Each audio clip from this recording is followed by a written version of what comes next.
บอกเขาสิล่ะน้องมือน้องทีมงานโซฟาลาเซ่แล้วเขากับต้องสอนป่าเนาะหาแนวกินเนาะ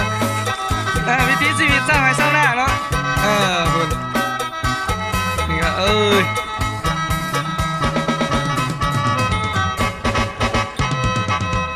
นี่น้องนี่ก็บุลึกไปได้เนาะคุณน้องคุณกันเด้อ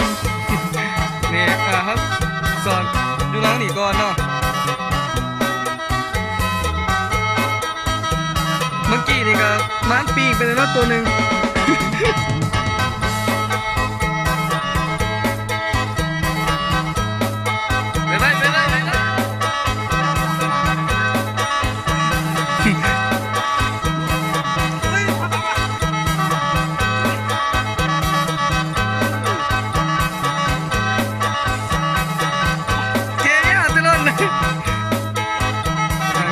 เก็บ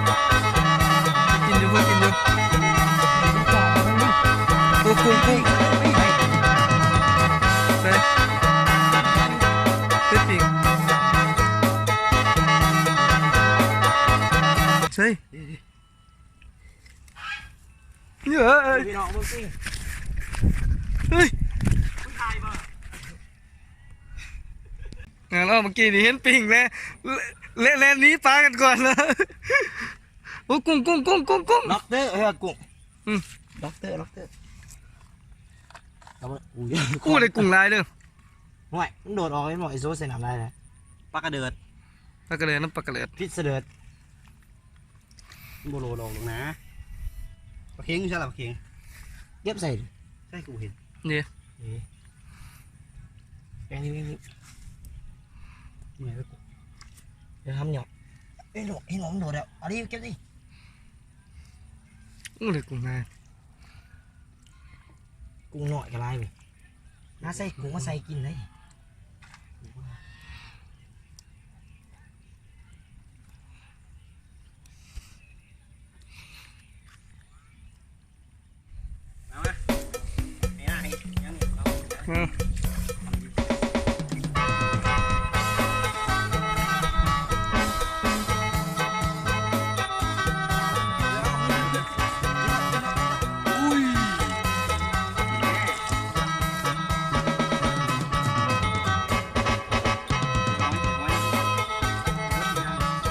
แต่ว่าทุกอย่างเขาเป็นอะไร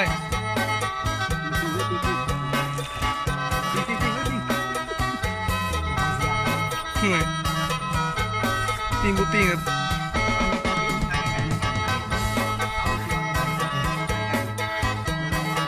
นี่ดิ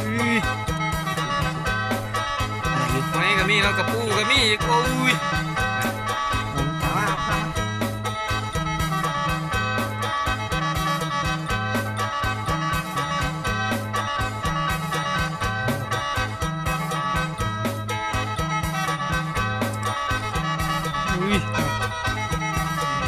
แล้วอีกแล้วกระปูกอะไรอีกแล้วมัดเป็นกระปู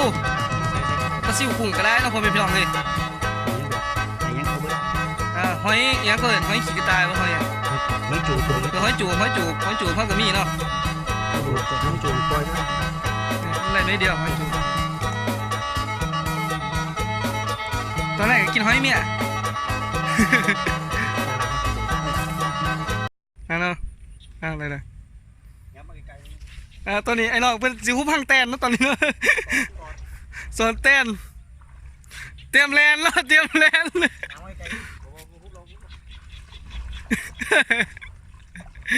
บ่เอาแล้วตัดสินใจบ่เอาแล้วเบิ่งบุคอยแพ้เมื่อกี้เหตุกูนี่เนาะตอนคนกูพอมีเบิ่งแพ้เนาะแตนตอดก้นนั่นอีเนาะแม่หนึ่งเนาะหลักหลาเจอกลายเป็นกูถึงละนี่เพื่อก็เลยห้างมันมาแล้วล้างแขนมันคือล้างแขนขึ้นเขาดื่มไทยเบิ่งเมื่อกี้แต่ว่ามันสิได้ห้างมันมาละกินเลยบ้างนี่รีบกินเลยนี่กินนะโอ้คนนะเจ้าอยู่มันแมนไหมเอาท่าอันนั้นตีเจ้าท่ากดเลยดิเอาตัวไหนดูอันนั้นแหละดูมากแล้วตัวจะกินเขาไปเมื่อกี้นี่ เอาท่ามันตอนนะ ลูกมันนี่บ่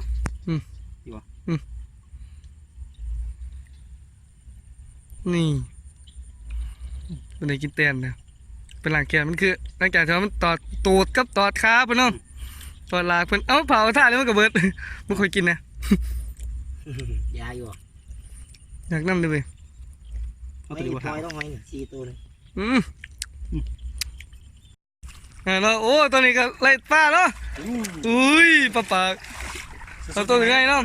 โบเมนน้องเขาเนาะข้าน้องเขาปล่อยเขาปล่อยลงคืนไม่ได้ตีมันสิโดนลงค่ะ อ๋ออันนี้เอาของมาเอากระซ้ำมาใส่ไปรีบไปเอากระซ้ำมา โอเคเนาะแต่ตัวเป็นไง มันโหลดลงน้ำกับมีทางยังอีกตัวยังไงปลายังไงโอเคเอาเลยมันครบมาล้างปลาแล้วไหมเนาะเขาปลามาละ อันนั้นนำมาเลย เขาก็ได้ร้ายเนาะไหมเนาะปลาที่โท พอดีก่อยครับ ทั้งไหลกับปลาทั้งไหลกับปู เสียดายทั้งในเลือดทั้งในเลือดเด็กพี่น้อง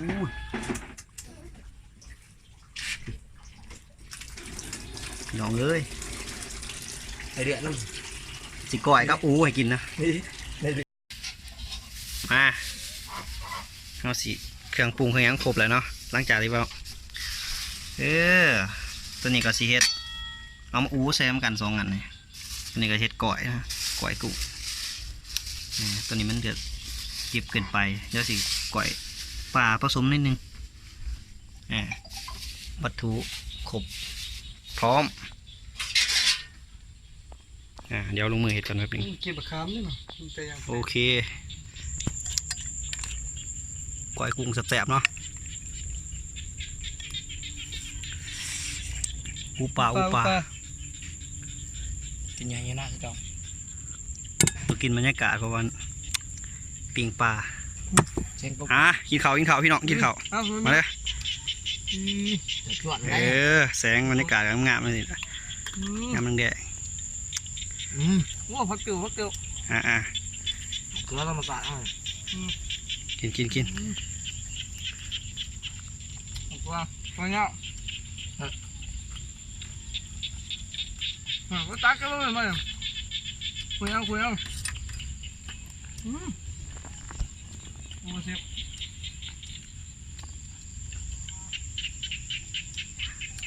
ปีปลาเอาใหญ่ไม่น่าไม่น้องเลย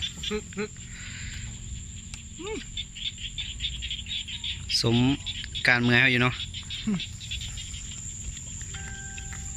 เนี่ยสิ่งที่เราคอย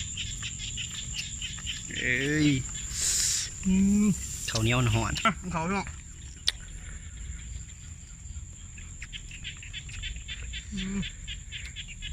โอ้พักเกี่ยวครับ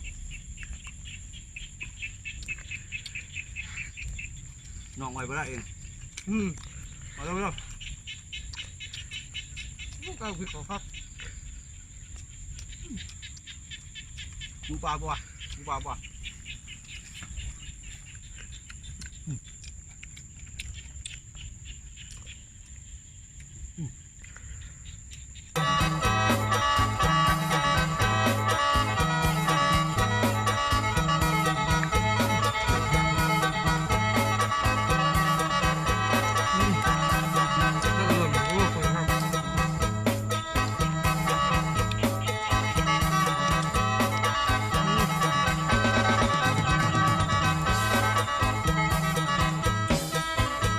ไปสิ